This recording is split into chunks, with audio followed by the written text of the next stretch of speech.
Unatazama Kyela Online TV, usisahau kusubscribe, kulike na kucomment. Na unapeleka da? Arusha. Arusha na siku ya 4 leo.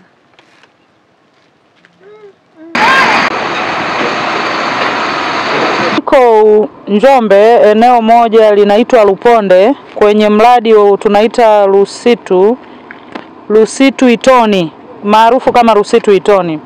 Nimeingia leo asubuhi baada ya kuona mitandaoni kwamba magari yamekwama kwenye hii barabara nikiwa Dodoma. Kwa hiyo ikabidi nianze safari usiku, nimeingia leo.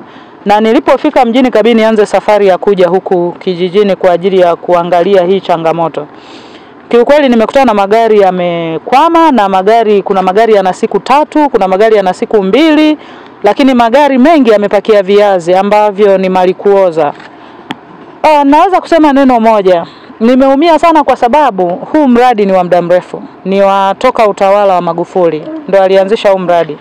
Na kwenye mkoa wetu wa Njombe tulikuwa na miradi miwili mikubwa ambayo ilikuwa ni barabara hii ya Ludewa na barabara ya Makete. Lakini mradi wa barabara ya Makete uliisha kwa wakati. Lakini bahati mbaya sana wakati Magufuli anafariki huu mradi ulikuwa ndio unaendelea kutengenezwa. Lakini kinachoniumiza zaidi ni kwamba mkandarasi alitoa magreda yake ni 1.5 mwaka sasa. Lakini wakati anatoa yale magreda ni baada ya serikali kuvunja mkataba wa kutokumuingizia pesa zake kwa wakati, pesa za kazi. Lakini wakati anatoa yale magreda kulikuwa kuna serikali ambayo ni kuanzia serikali level ya kitongoji, mwenyekiti wa kitongoji, mwenyekiti wa kijiji, mtendaji wa mtaa, mtendaji wa kata, kuna mkurugenzi, kuna mkuu wa wilaya, kuna mkuu wa mkoa na kuendelea huko. Hizo tawala zote zipo. Manake wakati mkandarasi anatoa greda la kwanza, la pili, mpaka vifaa vyake vyote, akaenda mbali zaidi akatoa hadi zile kokoto alizokuwa ameshaziweka tayari barabarani. Hii serikali ilikuwepo na hawa viongozi wote walikuwepo. Lakini kinachoniumiza zaidi, tumekuwa tukipewa lugha tofauti kupitia huu mradi. Wakati wa kampeni nakumbuka tuliambiwa mkandarasi ameshaingiziwa fedha, muda mfupi ataanza.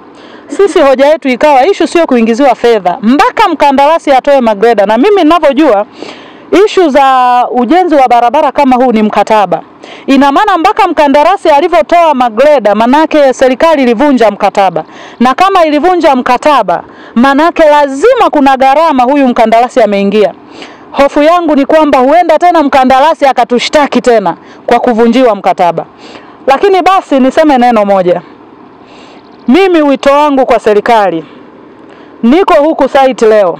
Hizi habari za kwamba hela sijui zimeshaingia, mara mkandarasi atarudi, mara mkandarasi yuko site, mara mkandarasi kafanyaje, tumechoka na wananchi wamechoka. Mimi nazungumza kwa niaba ya wananchi wamechoka.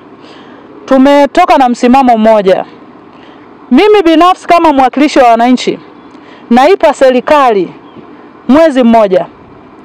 Aidha tukutane na mkandarasi site, na kama mkandarasi hatutamkuta site tutatoka na maamuzi mengine.